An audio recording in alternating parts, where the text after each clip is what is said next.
my twin brother, Andre Crouch. He's a half an hour older than I am. But he's been loving God longer, half an hour longer than me. How's everybody? How's everybody? How's everybody?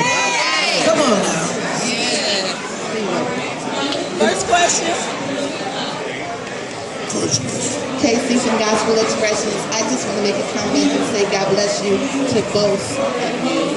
I've been listening to your music for years and years. My father would your LP, Andre, as well as your LP, Sandra, into the house.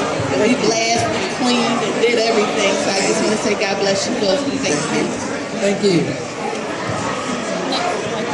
Hey, Andre Crouch, Mr. Crouch, how are you doing? First of all, and just being able to be around you, the man that wrote This Little Light of Mine. And I have a question.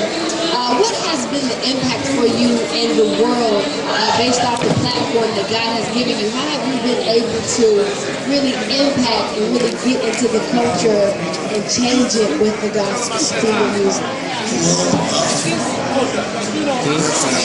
It's kind of a difficult answer because I think when God gave me music, I just tried to write it, and then God is the one that has taken it to places I didn't even know about.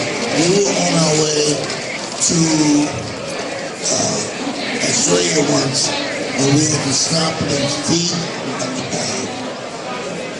a part of the South Pacific. So we had to get,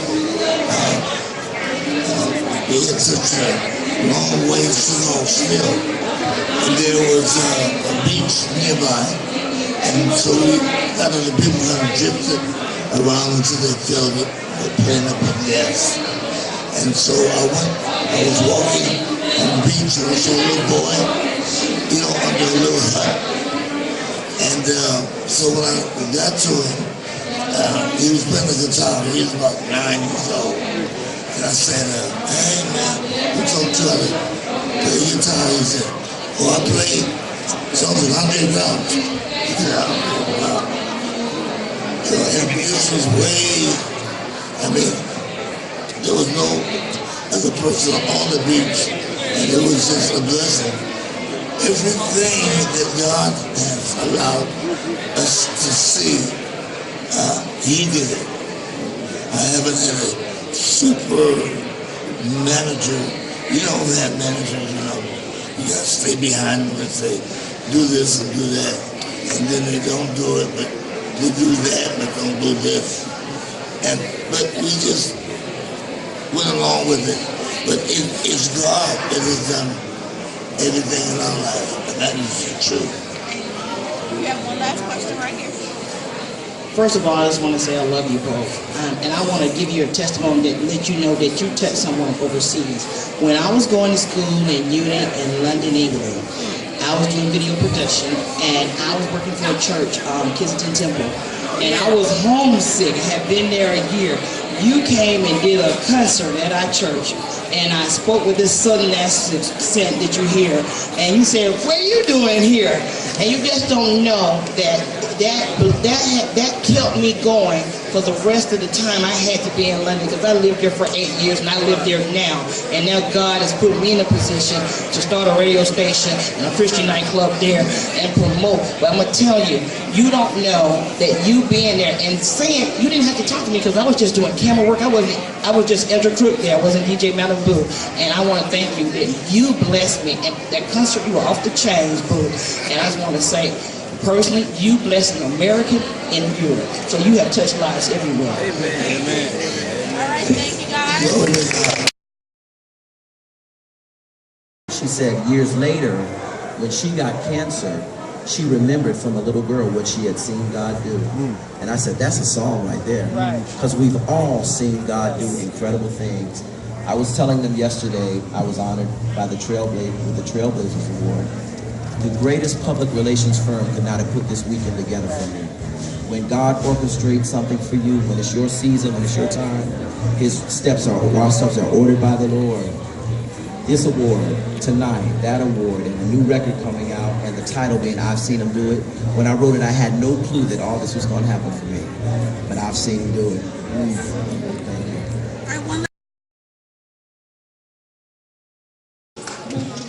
All right, first question. Ross. Bishop Jakes, Roz with Yes Lord Radio, how are you? I know that you're not counting the awards, but we are, and I'm so excited for you. But what does this mean to you when you think about this recognition? You know, whenever anyone gives you a lifetime achievement award, you reflect on your life. And you see the amazing journey through which God has brought you, and the things I've learned about God, the things I've learned about myself, the things I've learned about people are priceless to me. And I'm just grateful to have survived 36 years in the light, serving God in all of the different ways that He guided me to do that. Bishop T.D. Jakes, big feet encourager, urban gospel sound, and a proud member of the Amen. opportunity. Well, you know, I started the year off telling my church that this was a year of opportunity. And I believe that God has given every one of us an opportunity. With every breath we breathe, with every step we take, with every person we meet. And what we do with that opportunity is our gift back to God. All right, next question right here. T.D. Jakes, Kellen Cash. Love the sermons. I love your ministry.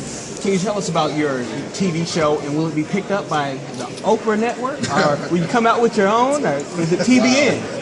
Well, currently we are under contract to do a talk show with BET. Okay. And it is my understanding that that is to be green-lighted. I don't have a date for you as yet, but I'm excited. You know, I think that the time has come in my life that I want to communicate with the broader audience and share thoughts and bring Christ in a non-traditional Christian platform.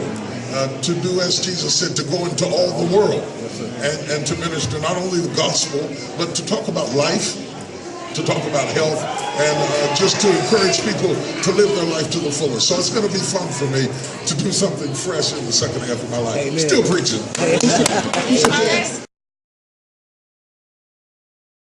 Have some more that's coming out, any more new music? Are you writing? Are you getting ready to do something spectacular? Where have you been?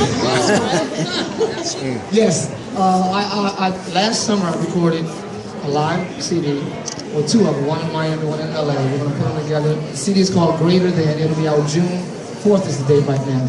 Oh my goodness, this is not something you don't want to have. I don't even know if that makes sense, but it's gonna be amazing. My mom said, now this is the time tribute everybody knows and loves. Okay. And anytime she say my full name, I'm either in trouble or I'm doing good. Okay. So I think this time is pretty good. So I'm excited.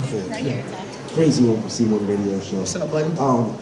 How do you keep your sound like fresh and innovative? I mean, you're known for having one of the most diversical styles. I mean, you go from awesome praise breaks to like hip hop joints. How do you keep that going and keep it fresh? I think I'm a musician first. I'm not a singer like everybody. So that's how it is. My lane is I'm a musician. So musicians like music. So I listen to a lot of different styles. Well, growing up, I wasn't allowed to. Couldn't listen to circular music, but I like music. So I just write what I'm influenced by, and then I have crazy musicians. So when we're coming in the sound check and they jamming or something, I'm like, do that again, and then we write from there sometimes. And a lot of that happened this CD, and I think you are going to be very, very happy about what we present this time. We love Te Amo, and the rap, the Spanish, everything that you do. How do you make music so eclectic and just new and fresh every time? You know what? I think we don't really pay attention to the boundaries that much. We don't pay attention to the rules that much. We just go, this music feels good, and hopefully we'll find somebody who enjoys it. And I think the fact that we spend almost as much time overseas as we do domestically sort of helps that. You know, it opens up a wider palette of music. Yes, sir. Crazy One, C1 Radio Show. How you doing? Very good, thank you. All right, you done both live and studio albums, but I noticed that your live albums a little bit more, have a little bit of oomph into it. What is the difference between, because I know you still keep new breed on everything, what is the difference between doing the live albums and the studio albums in your creative process? I think that the oomph difference is probably that live instant audience interaction, which obviously you're not going to necessarily get on a studio record. So I love that sort of just flying by the seat of our pants moment and trying to see if something can be created. And I think the audience and the worshipers and congregants have a lot to do with that. I actually love both mediums a lot. I think going in the studio is a lot more challenging because you're like anticipating, hoping that this will connect later on with live audiences. But most people who have followed New Breed the last 13 years know us from what we do live. So we're going to keep doing that. Great to see you at the Sellers. Thank you, man.